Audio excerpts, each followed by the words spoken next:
This one. Okay. Sialoquent. Is this a real word? Let's see, that could be the opposite of eloquent.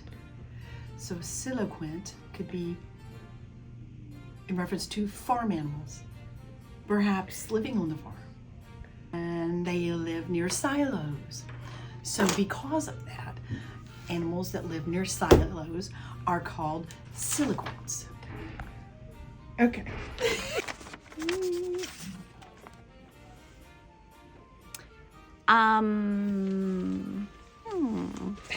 Something lovely. Something lovely? The sea. The sea? The sea. Sea. I don't know. Cut. You know what it actually means? It means somebody who spits when they talk. Dear God.